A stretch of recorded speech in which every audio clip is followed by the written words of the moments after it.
Alright, what's going on, guys? Welcome back to the channel. Stellar Blade's photo mode just dropped a full day early. I was expecting this tomorrow with the Nier Automata DLC, but we got the photo mode separately along with a couple other things that we're going to go over in this video.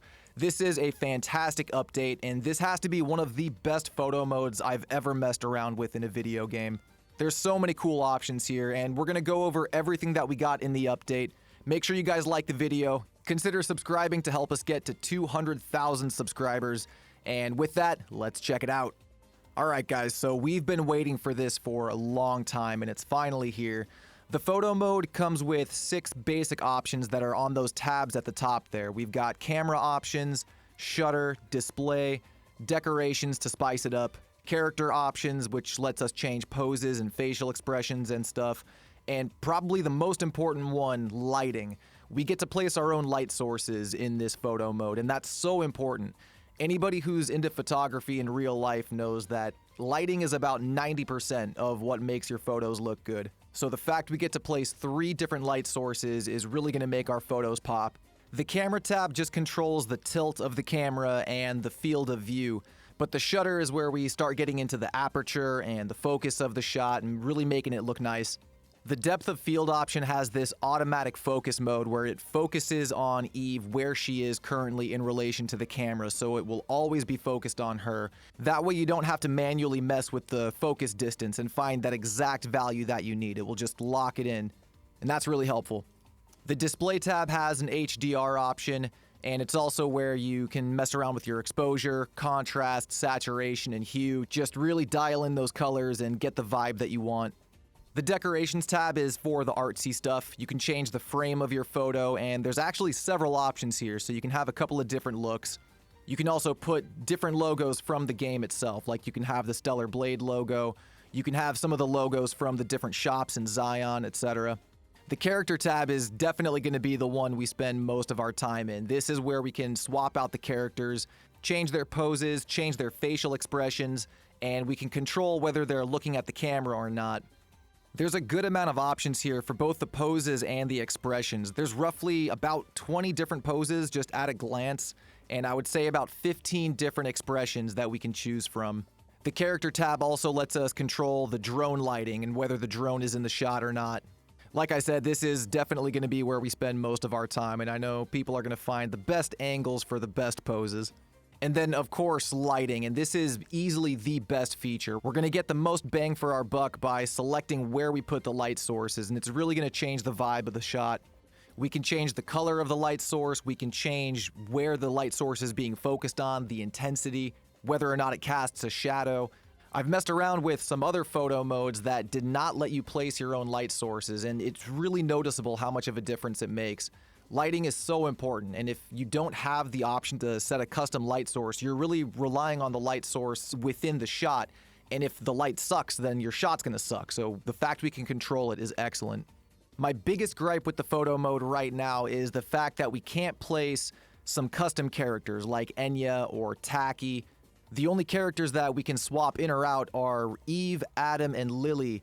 And Adam and Lily are only available if they're in the scene. If they're not in the shot, then they're not even an option.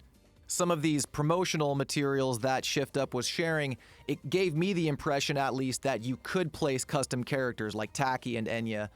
I had to go to Enya's bar and get these shots with her there, so that's a little bit unfortunate. That might be something that Shift Up can add in the future. But other than that, this is legit one of the best photo modes I've ever played with, and I'm very satisfied with what we've got. In a way, there's 2 different photo modes. We've got the standard one that we can activate whenever, and then we've also got the selfie mode, which we unlock by going to the bulletin board in Zion and picking up this photography club side quest. Just by starting the side quest, we get this selfie camera, and we have to use this selfie mode to take different shots around the world. There's a couple of side quests that are tied to these selfie shots, like this one in Zion is all about taking pictures of these cats. And by completing these side quests, we get some new outfits. These photography side quests are really nice because they don't hold your hand. You have to actually go out in the world and find the subject that you're looking for. I'm still in the middle of the cat mission. I found 9 out of 10. I cannot find the last one, and it's actually making me look around. which I appreciate because most of these missions, you just select the tracking and it shows you exactly where to go. Not the case with this, you actually have to use your eyes. The selfie mode is assigned to that same button that you use the fishing rod and the grenades on, so it's just another option on that wheel. And it's not like it's locked to just the base game either. You can even activate the photo mode during the boss rush challenge if you want to get a cool action shot with some of your favorite bosses. This was one of the first things I tested, and I was very pleased to see that you can do it. You can also activate it during cutscenes and during the more cinematic sequences during the boss fights, like when you have to mash a particular button to get ahead. We can't control the camera during the cutscene. We're kind of locked to that frame that it's showing, but we can make all the other changes that we want to that shot, which is pretty cool. This update actually brought everything that we were expecting with the Nier Automata DLC, minus the DLC itself, so we've got all the other extra things. In the gameplay menu, we can now toggle the ponytail on or off. Before, we just had long or short, but now we can take the ponytail off completely, and it gives Eve a pretty unique look, especially with those shorter hairstyles like Vacation here. We've also got one of the best cosmetic features that Shift Up has put in this game so far, and that is the Symbol of Legacy earrings for Eve. This will completely overhaul the Tachy Mode, giving her the look that we get during the final battle. Before, we could only have this look during that fight, but now with Symbol of Legacy, anytime we activate the Tachy Mode, we'll go into this Legacy form, which is Eve's one-winged angel, Lady Sephiroth look, and it looks so cool. It doesn't change any of the movesets or her abilities or anything, but it does actually change the soundtrack. If we go into just the regular base Tachy Mode, then we get her Tachy theme, but with this one, we actually get the theme that plays during the final battle, so that's a really nice touch. Shift Up absolutely cooked with this update. We've been patiently waiting for the photo mode pretty much since August. When they released the initial roadmap, that was the intended plan, was to drop this mode in August. Obviously, that didn't go as planned, but I'm glad that they waited because I think it gave them the extra time they needed to really make it the best it could be and make sure they included all the features they wanted to include. And it's just in time for the Nier Automata DLC. I know we're about to get a bunch of awesome pictures of Eve as 2B. And on that note, I want to open the floor up to you guys. I'm going to include an email address in the description. If you guys want to send me any of your in-game shots, I'll be sure to include them in future Stellar Blade videos.